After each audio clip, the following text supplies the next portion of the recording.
Bonjour et bienvenue dans cette nouvelle vidéo. Si aujourd'hui tu souhaites réduire le coût de tes campagnes d'acquisition sur Google Ads, regarde bien cette vidéo.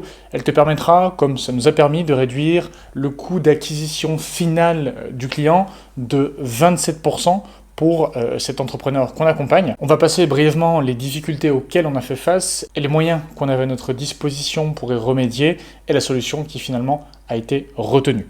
Alors, dans cette campagne, on avait un budget d'environ 2500 € par mois et le but était de générer des leads. Ces leads devaient impérativement avoir entre 25 et 45 ans. Or, lors de cette campagne, on ciblait donc une région géographique en France précise et il s'avère qu'on avait du coup beaucoup de personnes qui avaient moins de 20 ans, plus de 45 ans, plus de 45 ans, moins de 21 ans. Et en fait, on a vraiment cherché, on a creusé pendant longtemps pour trouver la meilleure solution pour réduire ces coûts d'acquisition parce que finalement, ces leads qui rentraient, qui n'étaient pas qualifiés, qui ne faisaient pas partie du persona, nous coûtaient énormément d'argent à la fin du mois. Alors, on avait deux manières de pouvoir régler ce problème. On avait la première option qui était de faire du tracking offline pour faire remonter toutes les datas à Google, chose qu'on aurait pu faire avec un software, par exemple Eros, qui permet du coup de vraiment récupérer toutes les données et de pouvoir les remonter directement auprès de la plateforme, auprès de la régie publicitaire.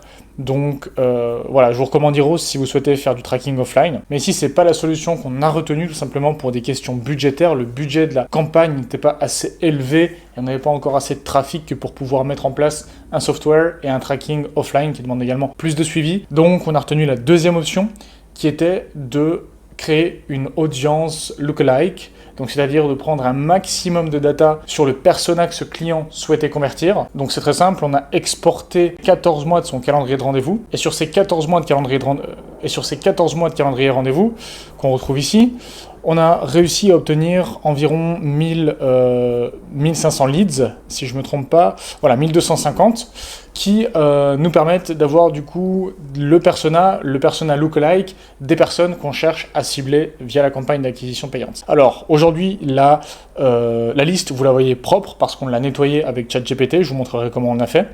Cette liste, il faut savoir que pour créer un persona lookalike, il faut au minimum une base de données de 1000 personnes cibles, donc un avatar de minimum 1000 personnes pour que la régie publicitaire ait assez de data que pour pouvoir, in fine, se baser sur ces critères. En dessous de 1000 données, c'est très compliqué, c'est pas précis, donc je ne vous le conseille pas. Sachant qu'il y aura pas mal de pertes parce que l'outil principal qui est utilisé, c'est les adresses mail et vous n'aurez pas que des Gmail. Donc c'est pour ça que c'est important d'avoir une aussi grosse que possible base de persona lookalike afin de pouvoir laisser Google faire le tri à ce niveau-là, ou en tout cas votre régie publicitaire. Comment on a fait? On s'est rendu sur ChatGPT tout simplement pour pouvoir nettoyer la liste. Alors, c'est ici. Et je lui ai tout simplement demandé de retirer les personnes sans adresse mail, de séparer le nom et le prénom de chaque personne dans des colonnes différentes. Et c'est finalement bien ce qu'il a fait parce qu'aujourd'hui, on voit bien qu'on a le nom, le prénom et l'adresse mail qui ont été séparés. C'était une tâche qui était hyper chronophage et qu'on a réussi à automatiser sur ChatGPT en utilisant du Python. Alors, une fois qu'on a eu cette base de données qui était nettoyée, propre, où on avait enlevé les doublons, où on avait séparé le nom, le prénom, où on avait du coup les adresses mail qui étaient bien, qui correspondaient bien au nom et prénom de chaque lead, de chaque avatar. On s'est donc rendu sur l'audience. Vous allez ici dans audience. Vous allez dans modifier les segments d'audience de la campagne. OK.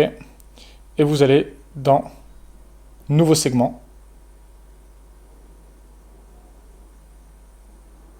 Et dans ce nouveau segment, vous pouvez cliquer sur utilisateur YouTube, segment Google Analytics ou liste de clients.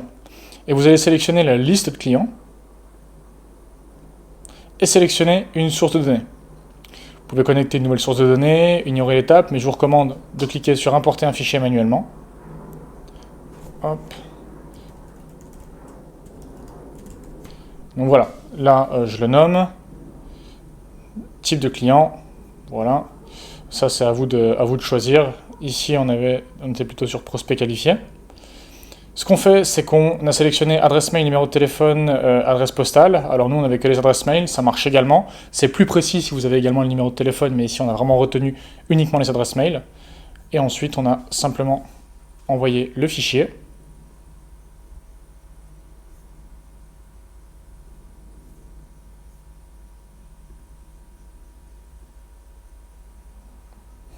Voilà, une fois qu'on a chargé le fichier, il vous reste simplement à cliquer sur enregistrer.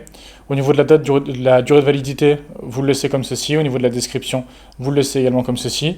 Vous cliquez sur enregistrer et continuer. Hop, je ne vais pas le faire. OK.